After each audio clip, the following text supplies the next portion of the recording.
चलो अब हम समझेंगे फलन का संयोजन एवं व्युत्क्रमणीय फलन। इस दोनों के बारे में हम समझेंगे और एग्जाम्पल भी देखेंगे इसके बारे में। अब फलन तो हम पढ़ चुके हैं, फलन जो है हम पढ़ चुके हैं एफ सच डेट एफ एक फलन जो है ए से बी में है। ठीक है, ये तो हम पढ़ चुके हैं फलन के चैप्टर में। ठीक है, ये हमारा जो है डोमेन है, ये को डोमेन है। ठीक है, तो ये तो हम पढ़ चुके हैं, एक एफ फलन है ए से बी में। ठीक है, एक यहाँ पर तीसरा सेट ले लिए सी। ठीक है, यहां से बी से सी में एक फलन हमारा है जी मान लेते हैं इसको। ठीक है, एफ जी, और फलन होगा तो उसको एच मान सकते हैं। तो यहाँ पर एक फलन हमारा जो है ए से बी में है, फिर बी से जो है जी में हमारा एक फलन है जो सी तक जाता है। ठीक है, तो ए से सी को यहाँ पर इसी को संयोजन कहते हैं, फलन का संयोजन। यानी फलन का संयोजन का मतलब क्या, ज्वाइंट होना, जो जुट हो रहा है, एकजुट। यहाँ मतलब ए से बी में और बी से सी में, ए से डायरेक्ट सी में, इसी को हम कहते हैं फलन का संयोजन। इसी को हम सूचित करते हैं जीओएफ से। ठीक है, जीओएफ से इसको सूचित करते हैं। जब कोई फलन ए से सी में रहेगा तो जीओएफ सच डेट हम लिख सकते हैं ए गोज टू सी, मतलब ए से सी में हमारा फलन है। ठीक है, अगर हम पहले एफ लिखना चाहते हैं, एफ ऑफ जी ऐसे लिखना चाहते हैं तो एफ पहले लिखें, इसका मतलब सी से ए में हमारा फलन है। ठीक है, सी से ए में जा रहा है। ठीक है, ये फलन उल्टा हो गया यहाँ पर, अगर ए से सी में जाएगा इधर से तो इसको जीओ एफ लिखेंगे। ये हमारा एक्स वाई एलिमेंट, इसको एक्स कहते हैं, इसको एफ एक्स कहते हैं, और ये हमारा जो हो गया इसको कहते हैं जी ऑफ एफ एक्स, इसको कहते हैं जी ऑफ एफ एक्स कहते हैं। ठीक है, ये यहाँ पर हम समझ गए। इसको कंपोजिशन किसको कहते हैं, फलन का संयोजन किसको कहते हैं। जब ए से बी में कोई फलन और बी से सी में फलन होगा तो ए से सी में जो फलन होगा उसी को फलन का संयोजन कहते हैं। फलन के संयोजन को जीओएफ से सूचित करते हैं। जब ए से सी में रहेगा संयोजन, जब ए से सी में रहेगा तो जीओएफ कहते हैं, जब सी से ए में रहेगा तब उसको सी गो ए, सी गो ए, इसको हम पढ़ते हैं। ठीक है, इसका मतलब जो है फलन जो हमारा सी से ए में इधर की तरफ है। ठीक है, ये फलन का संयोजन हम पढ़ लिए। अब इस पर एक एग्जांपल हम थोड़ा देखते हैं इसको बनाने के लिए। इसको अब यहाँ पर देखना, ये चीज जीओएफ जो हमारा लिखा हुआ है, इसको जो है वो बीच में जो ओ लिखा हुआ है इसको हटाएंगे जैसे ही तो ब्रैकेट यहाँ पर होगा। ठीक है, सबसे पहले इसको एफ के आगे में कुछ नहीं है तो यहाँ पर जो है एक्स दे सकते हैं, ब्रैकेट में एक्स लिख सकते हैं। यहाँ पर जब एफ यहाँ पर रहेगा या जी रहेगा या एच रहेगा तो यहाँ पर अगर कुछ नहीं है तो एक्स हम लिख सकते हैं ऐसा। उसके बाद एक्स लिख दिए इसको, फिर उसके बाद ओ को जब हटाएंगे तब ब्रैकेट आएगा हमारा एक, फिर एफ ऑफ एक्स जो है ये बीच में लिखना है ये। ठीक है, तो इस तरह से हम इसको लिख सकते हैं, किसको,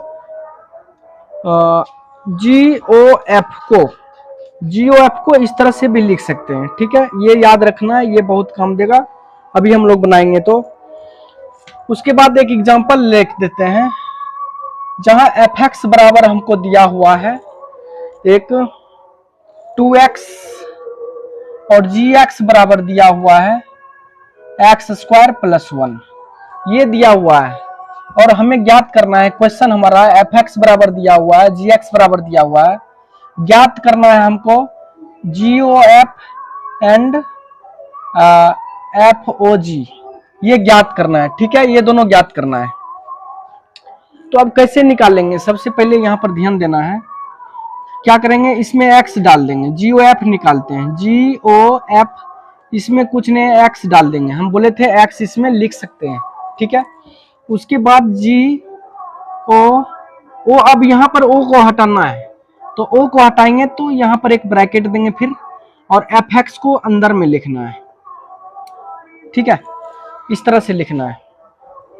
अब चलो आगे चलते हैं, लिखेंगे यहाँ पर जी एफ एक्स का मान हमारा कितना है 2x, यहाँ पर 2x लिख देंगे, एफ एक्स बराबर लिखा हुआ 2x, यहाँ पर 2x लिख दिए।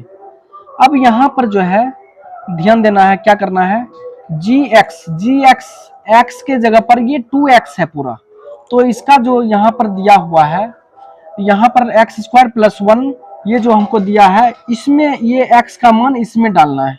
तो वहां पर क्या एक्स स्क्वायर है, तो यहाँ पर 2x है, तो 2x का स्क्वायर हो जाएगा प्लस 1 हो जाएगा। ठीक है, अब आगे चलते हैं, इसको क्या करते हैं, स्क्वायर जो है हम करेंगे इसको, तो 4 हो जाएगा प्लस एक्स स्क्वायर प्लस 1, ये हमारा जी ओ एफ निकल गया। ठीक है, अब एफ ओ जी निकालते हैं, तो सबसे पहले इसमें एक्स दे देना है, एफ ओ जी एक्स दे दिए। ठीक है, अब यहाँ पर क्या करेंगे, एफ लिखना है पहले, और उसके बाद ओ को हटाएंगे, यहाँ पर ब्रैकेट आएगा, जी एक्स ब्रैकेट के अंदर में आ जाएगा। ठीक है, अब यहाँ पर फिर आगे देखते हैं, एफ जी एक्स का मान कितना है, एक्स स्क्वायर प्लस 1 है यहाँ पर एफ, यहाँ एक्स के जगह पर ये पूरा लिखा हुआ है, तो हम इसका जो यहाँ पर लिखा हुआ 2x में ये मान रख देंगे, तो 2 लिखना है, x के जगह पर ये लिख देना है एक्स स्क्वायर प्लस 1। अब 2 से गुना कर लेते हैं, 2x स्क्वायर प्लस 2, ये हमारा एफ ओ जी निकल गया, और ये जो है जी ओ एफ निकल गया। इस तरह से हम G O F and F O G निकालते हैं। अब हम जो है दूसरा देखते हैं, व्युत्क्रमणीय फलन देखते हैं, तो सबसे पहले इसको मिटा लेते हैं।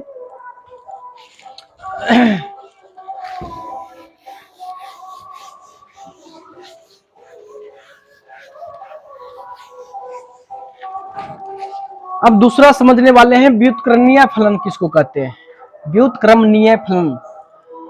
तो एफ एक फलन जो है ए से बी में है।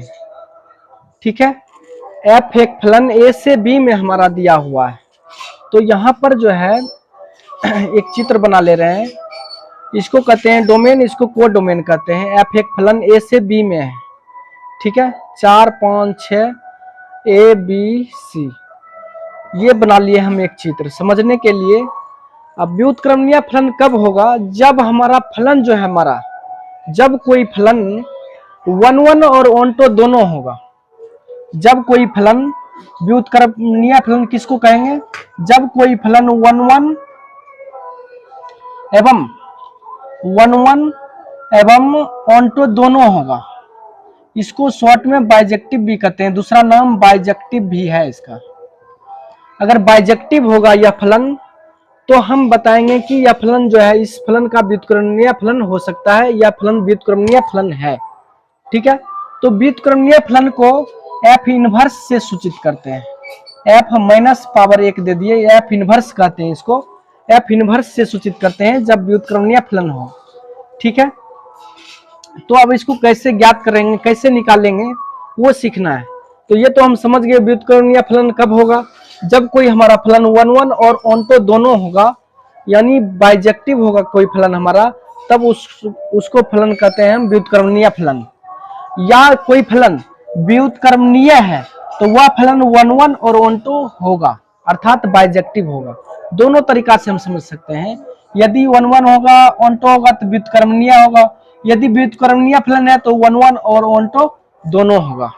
तो ये तो समझ गए। और एफ व्युत्क्रमणीय फलन को एफ इनवर्स से सूचित करते हैं, इसको इनवर्स बोलते हैं, एफ पर पावर -1 है, उसको इनवर्स बोलते हैं, एफ इनवर्स से सूचित करते हैं। ठीक है, अब हम क्वेश्चन एक लिख लेते हैं, एक क्वेश्चन लिख लेते हैं, ए बराबर हमको दिया हुआ है 1 2 3 4। ठीक है, और बी बराबर एक हमारा समुच्चय दिया हुआ है ए बी सी डी। ठीक है, और फलन हमारा जो है दिया हुआ है,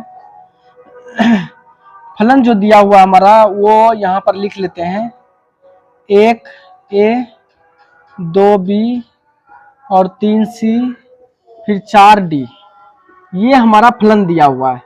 हमको जो है पहले चेक करना है कि ये जो है 1 1 और ऑनटो है, बाइजेक्टिव है, यानी व्युत्क्रमणीय फलन है। उसके बाद फिर इसका इनवर्स भी निकालना है, व्युत्क्रमणीय फलन निकालना भी है। तो सबसे पहले हम यहाँ पर 2 सेट दिया हुआ है, उसका फिगर बना लेते हैं। यहाँ पर एफ लिख लिए, ए लिख लिए, बी लिख लिए, ए का जितना भी एलिमेंट है इसमें लिख देंगे, 1 2 3 4, और इसका element A B C D. अब यहाँ पर जो एफ दिया हुआ है हमको परिभाषित किया गया है, ए से ए में, ए से एक को मिलाएंगे, 2 से बी को मिलाएंगे, 3 से सी को मिलाएंगे और 4 को डी से मिलाएंगे। सारे मिला लिए यहाँ पर जो लिखा हुआ था एफ में। ठीक है, अब देख रहे हैं प्रत्येक इमेज का प्रीमेज बन रहा है, तो यह फलन जो है 1 1 भी होगा और यह फलन जो है ऑन्टो भी होगा, अर्थात हम बोल सकते हैं यह फलन जो है बाइजेक्टिव फलन है। ठीक है, बाइजेक्टिव फंक्शन है। तो जब यह बाइजेक्टिव फलन होगा तो हम इसका इन्वर्स ज्ञात कर सकते हैं, एफ इन्वर्स ज्ञात कर सकते हैं। तो अब एफ इन्वर्स कैसे निकालेंगे हम? ठीक है, एफ इन्वर्स कैसे निकालेंगे? तो एफ हमारा इधर से इधर की तरफ है, ये एफ इन्वर्स जो है उल्टा हो जाएगा। ए पहले लिखेंगे, इसको बाद में लिखेंगे, A1 लिखेंगे, फिर उसके बाद B2 लिखेंगे, फिर उसके बाद C3 लिखेंगे, फिर उसके बाद D4 लिखेंगे। ये हमारा एफ इन्वर्स हो गया। जो एफ है उसी का हम उल्टा कर दिए, इसको पहले मतलब एक्स वाई जो मान होता है, ए बी मान जो होता है उसको पहले कर दिया और इसको इधर कर दिए, उसी को चेंज कर दिए, उसी को एफ इन्वर्स कहते हैं। ठीक है, तो इसी तरह का क्वेश्चन हम पढ़ेंगे अब।